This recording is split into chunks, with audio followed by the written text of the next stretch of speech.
I knew something was wrong the moment the puppet turned its head and looked directly at me. Not the usual twitch or lifeless stare you expect from wood and string, but a slow, deliberate movement like it knew who I was. Its eyes didn't blink. They twitched like nerves beneath skin, and when it smiled, I saw human teeth. Not carved, not painted, real, stained in too many of them. That was 5 minutes after the curtain rose, 3 minutes before the first person tried to leave, and 1 minute before the doors locked themselves. The flyer had shown up out of nowhere, left on the windshield of my car sometime between the gas station and my night shift. No return address, just a hand-drawn marionette grinning beneath red text that read, "One night only, the show that remembers you." Maybe I was bored, maybe I was too tired to think straight. But I went. The theater wasn't listed on any map, just a small stone building squashed between 2 abandoned warehouses. Blacked out windows, a single hanging light flickering above the door, no ushers, no staff, just an old ticket booth with a single stub left waiting on the counter, and a sign that read, "Admission is not required, but it is remembered." Inside, the air was damp, not like mildew, more like breath, as if the room had been holding it for too long. The seats were all red velvet, threadbare and moth-eaten, arranged in perfect rows. At least 30 people were already seated when I arrived, but none of them looked at me. Not once. They all just stared at the stage with slack faces and glassy eyes. Then the lights dimmed. The curtain creaked open. No music, no fanfare, just the sound of ropes moving somewhere far above. And there they were, the puppets, if you could call them that. They were shaped like children, but too thin, like their limbs had been shaved down and stretched. Each had tufts of real hair stitched to the scalp, greasy, patchy, unbrushed. Their mouths opened too wide, jaws unhinging like snakes, and inside, where you expected painted smiles, were rows of human teeth, some straight, some chipped, some rotting, every one different. No strings hung from the ceiling. They moved on their own. The first act began. A nursery rhyme, sung off-key by voices that were definitely not recordings. The puppets twitched and danced, jerking through exaggerated motions like they were being yanked by invisible hands. Every so often, one of them would stop mid-scene, twist its neck 180 degrees, and stare into the audience. Not scanning, choosing. That's when the man in the third row stood up. He looked confused, scared. I think I'm in the wrong place," he said aloud. His voice cracked like something in him was already breaking. He turned toward the aisle, but before he could take a step, he froze. His head jerked backward. Then his arms lifted, not by choice. Like marionette strings had attached themselves to his wrists and ankles. He began walking back to his seat, but not sitting. He stood stiffly in front of it, arms out, legs twitching. And then he danced, like the puppets. Same jerking rhythm, same horrible smile. The rest of the audience didn't react, not even a blink. I tried to get up, couldn't. My hands wouldn't move, my knees were locked tight. My breath came fast and shallow, but my body was frozen solid. My eyes stayed open, wide and unblinking. My seat was part of the act now. The puppets on stage began to sing a lullaby. Their voices shifted. They started using our voices, mine, the man's, a woman's voice I didn't recognize. All of them layered together, overlapping into a sound that shouldn't have existed. It grated against my eardrums like sandpaper in grief. A second person stood, then a third, each one forced into motion, limbs dragged by nothing. They lined up at the foot of the stage, and the puppets welcomed them, pulling them in with open claw-like fingers. Not into the audience, onto the stage. That's when I saw it up close. The stage floor wasn't wood. It was skin. Pale, stitched-together patches. Human teeth embedded in the trim. The curtain cords were strands of hair, and somewhere in the rafters above the ropes moved, though there were no puppeteers, just the creaking sound of meat on pulley. I realized something horrible then. No one ran this show. The puppets weren't being controlled. They were the controllers. They had learned from us, taken our movements, our memories, our mouths, and now they were feeding it back into the audience like a loop. Every act was a mirror, and every mirror needed new body. The man from before, the one who stood first, had gone limp now, but he hadn't collapsed. His face was still visible, stretched into a mask on the face of one of the new puppets. The teeth matched. So did the eye. The puppet smiled and waved. To me, the lights never went out between acts. They dimmed, yes, but they never went fully dark. Like the theater was afraid of silence, afraid we'd do something unexpected in the shadows. The stage reset itself. wooden furniture dragging across the fleshy floor with wet scraping sounds. And the puppets stood still, twitching occasionally like they were remembering how to be alive. I couldn't move. My body still wasn't mine, but my mind, that was slipping second by second, fraying at the edges like a worn-out reel of film. My thoughts came too fast, then too slow, then not at all. I fought to hold on to a single truth. My name. My name was Ethan. I was 33. I had a scar on my left arm from falling off a bike as a kid, but even that was fading. From the corner of my eye, I saw her, a girl in the front row. Maybe 15, maybe 20. Hard to tell, her features blurred in the half-light. She was trembling, her lips moved in silent prayer, and tears streaked her cheeks. She hadn't moved like the others. She was still resisting. For now, then came the second act. It started with a lullaby. But this one wasn't sung. It was exhaled, like breath passed through vocal cords soaked in honey and rot.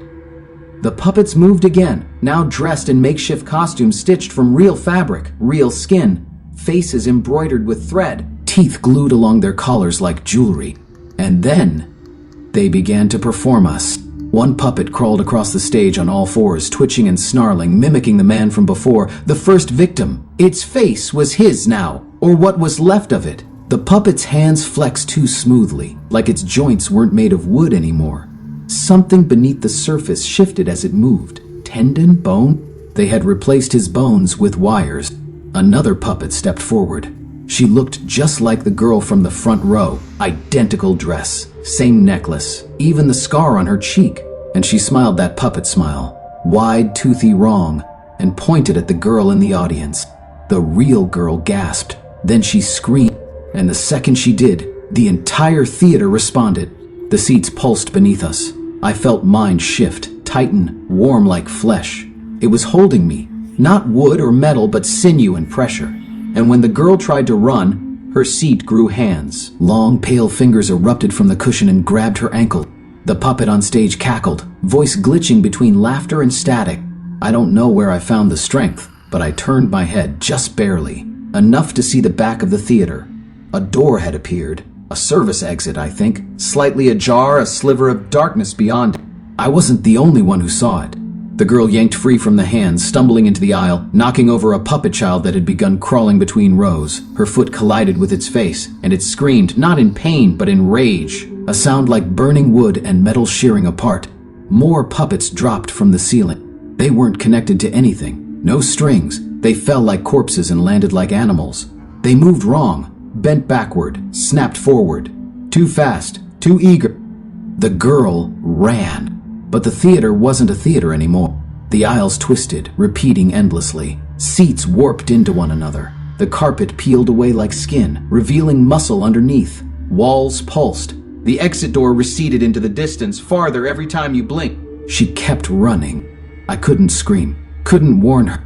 One puppet grabbed her hair. She spun and kicked, shrieking, and tore free, leaving a chunk of herself behind. But she didn't stop. She reached the door. She opened it and vanished. Gone. No sound, no follow-up scream, just gone. And suddenly, everything stopped. The puppets froze mid-motion. The stage lights blinked out. Even the humming from the ceiling halted like someone had pulled the plug. Total silence. Then, a sound from behind the curtain. Something huge, breathing. The puppets dropped to their knees, bowed. The curtain didn't rise. It peeled back like it had skin, and from behind it stepped something wearing a conductor's uniform made of stitched flesh and tattered velvet. It wasn't a puppet. It wasn't human. It was the Puppeteer. Its face was a blank oval, no features, no mouth, but along its forehead ran a jagged line of human teeth. Its hands were wrapped in strings, hundreds of them, each one pulsing, alive, stretching into the audience and vanishing into our chest, mine included. And I realized then, we weren't watching a show. We were the show. Every movement, every fear, every memory. The Puppeteer fed on them, strung them into scenes. It was recording us, not with cameras, with string. Every memory we lost became part of the next act. The girl had escaped. But the rest of us? We were already being written into the script. The strings moved inside me, not wrapped around my arms or legs, but inside, like they'd burrowed through skin, and found anchor in bone. I couldn't feel pain. I couldn't feel anything, not in the way a person should. Just the deep, wrong pressure of being rewritten. The puppeteer loomed over the stage, its string-laced fingers twitching like it was tuning an invisible instrument, and we were the chord. The other audience members began to rise one by one, stiff as mannequins. Their eyes were dull, mouths open slightly, drool collecting at their chins. They moved in perfect sync, arms rising in the same slow wave, feet tapping in rhythm. A choreography carved into their nerve. I didn't move, not yet, but I felt it, tugging harder now, every heartbeat fraying into thread. The stage transformed again.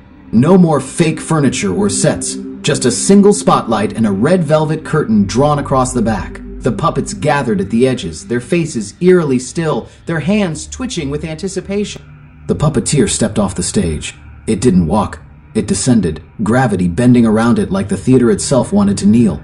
It moved down the aisle, each step soft and soundless, like it existed half a second out of sync with the world. And then it stopped, right in front of me. The blank face tilted, as if it were studying my thoughts directly. The tooth line across its forehead smiled. And then it bowed. The strings within me snapped taut. My body lurched forward, pulled like a puppet with its crossbar seized by a cruel child. I stood, slowly, arms rising, knees clicking, and I walked, glided, toward the stage. The rest of the audience clapped. Their hands met softly, flesh on flesh, but the rhythm was hollow, like applause in a dream. I wanted to scream, but I didn't have a mouth anymore.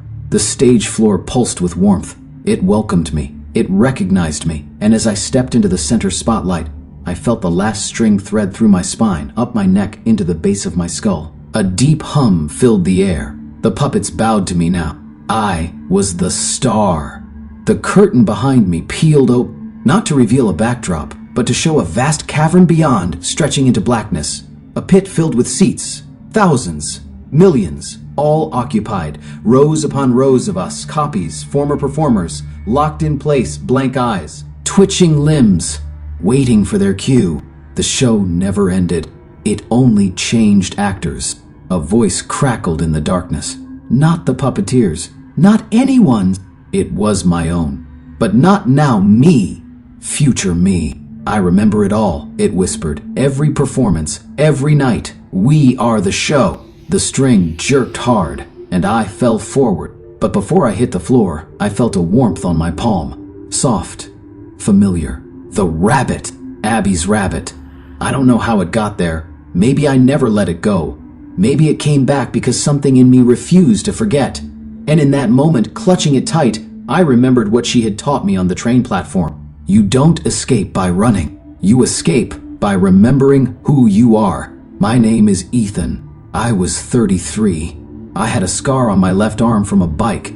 I once saved a girl who couldn't save herself. And I would do it again. The string tried to pull tighter, but something snapped, not inside me, above me. A sound like a violin string giving way under too much tension. The connection frayed. My knees buckled. The spotlight blinked out, and I ran. The puppeteer reached for me, its hands now bursting with strings that writhed like worms, lashing at the air. But I ducked low, bolted across the skin-like stage, past the bowing puppets and into the wing. Behind the curtains, nothing but darkness. Not a hallway, not an exit. Just a mirror, tall, cracked, reflecting me. Only it wasn't me anymore. Not completely. My arms still moved like mine, but the fingers were too long. The joints reversed. My face twitched, teeth overlapping slightly, like I'd already been half carved into the next puppet. My eyes were still mine, but not for long. I raised the rabbit, held it against the mirror. The glass didn't crack. It opened, the reflection blinked, and stepped backward. I stepped through, and I was gone. Gone from the theater, gone from the strings. I woke up lying in a field just beyond the edge of town, surrounded by morning fog and the smell of ash. The rabbit lay beside me, burnt at the edges but whole. The sky was soft, the world real, and for the first time in days or weeks, I felt like gravity was mine again. I walked home. The flyer was gone. The theater? No trace. But sometimes, when I close my eyes, I still hear it. The clack of wooden joints. the slow pull of invisible strings, and I know, somewhere, the show is still running. New audience, new cast, but one day, it might send another flyer. It might call me back for an encore, and if it does, I'll be ready, because I remember now, and that is what it fears.